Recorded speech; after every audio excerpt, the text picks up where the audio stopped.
Hey there, so today we have another review and this is a fun one. This is a gold medal GABF 2020 winner. So some of you guys already might know that I work at Ellipsis Brewing here in Orlando, Florida. I also work at Sanford Brewing in Maitland, which is right outside Orlando, or pretty much Orlando. And I was working a shift and we had GABF going on, blah, blah, blah, had a busy shift, and all of a sudden my gym tells me, he's like, by the way, we just want gold at GABF. I'm like, what?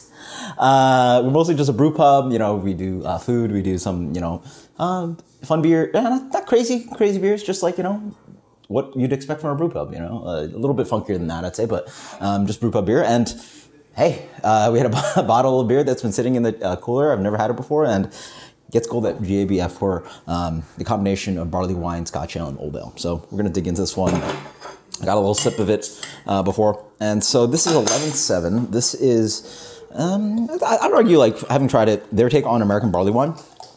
And that's actually aged in cask for 3 years. I don't know the details. I believe it's possibly bourbon.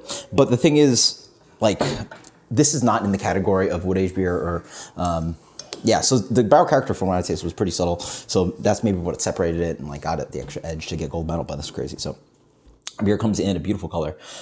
It's got, I guess, good carbonation actually, but it's got that deep, beautiful, just like garnet hue to it. It looks like ruby on the edges. That's just a pretty looking beer. Just deep amber color, just like, you know, looks like a jewel, honestly, but nice brown head on that. Oof, wow, yeah. I get all those nice barley wine characteristics along with those really fun oxidized nose, right? It's got a little bit of that like standard oxidized note, a little bit of that kind of papery, cardboardy thing, but it's wrapped around with like sherry notes. A little bit of barrel character comes in, nice hoppiness rides in there. Rich malt component comes in. There's definitely a waft of fusel alcohol. Get a lot of that kind of like deep kind of what I assume is either Munich and Maris Otter, just like that rich, chewy, dense breadiness. Big mad booze on that one, yeah, cheers. I had this like almost room temp. Or, yeah. It's pretty good. I mean, yeah. This didn't get dinged for being a barrel-aged beer because it really just comes off like a really smooth, well-aged barley wine. And so I think that's maybe one of the cheats, right? Because there's a hint of vanilla in here that's a little bit funky, that sort of like tells it's maybe barrel-aged, but or it could be one of those beers that's like 80% fresh barley wine or aged oxidized barley wine with some barrel aged component to it. That's sort of what it tastes like. Yeah. It's got a really nice kind of just rich kind of chew to it. It's not English full. It's like, it's got all the pretty parts. It's got those pretty parts of those like raisiny, figgy, English barley wine elements, a little bit, you know, past a third of the palate, it gets bitter. It's those dense, kind of like bitter, minty, kind of old hops. It's very woodsy. It's got a nice drinkability to it. It's not overly sweet. Bitterness comes in quite nicely. There's that toffee butterscotch thing. It plays really well balanced. I mean, and yeah, again, I think the barrel character just like slips right in there, and that's what you're looking for when you're trying to look for a metal beer, right? You have all these samples of beer, and everything's going to be somewhat similar. You know, if your one just has like a twang edge to it that like edges it out, I think that's what this beer possibly did.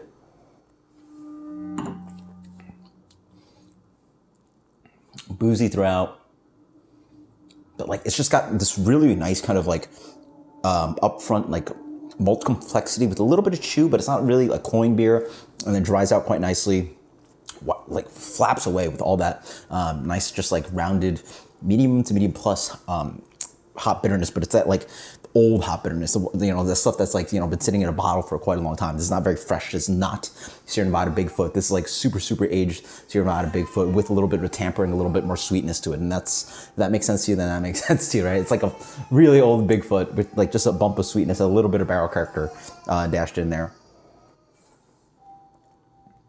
Yeah, definitely a tamer bitterness than Bigfoot. Wow, yeah. This is not for the new kids that want like something really cask heavy. or even the people like me that like English barley wine, where they want all the figs and prunes and really dense, desserty kind of qualities. This plays somewhere in the middle. I think this would work with, honestly, a lot of the judges, the brewers, probably love this stuff. It's got a big Sierra Nevada Bigfoot edge to it.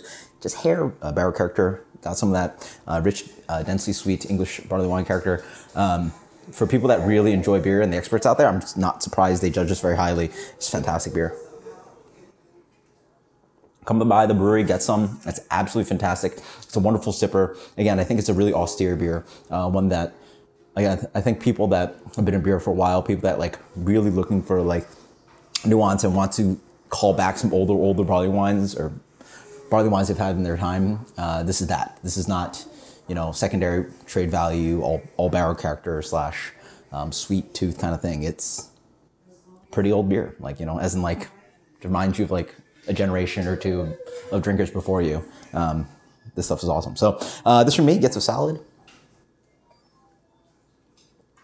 That's a really well done beer. I find a hard time finding this kind of beer. Be that, it has English elements to it too. So it's like got all that fun stuff, and it's bitter too. So it's like wrapped around all together, and it's all just so pretty. Let's go with the 97. 97, that is Miss Cleo Barkley wine from Sanford Brewing. We still have some bottles. Come check us out. I'm at this Maitland location if you want to stop by. Cheers. Later.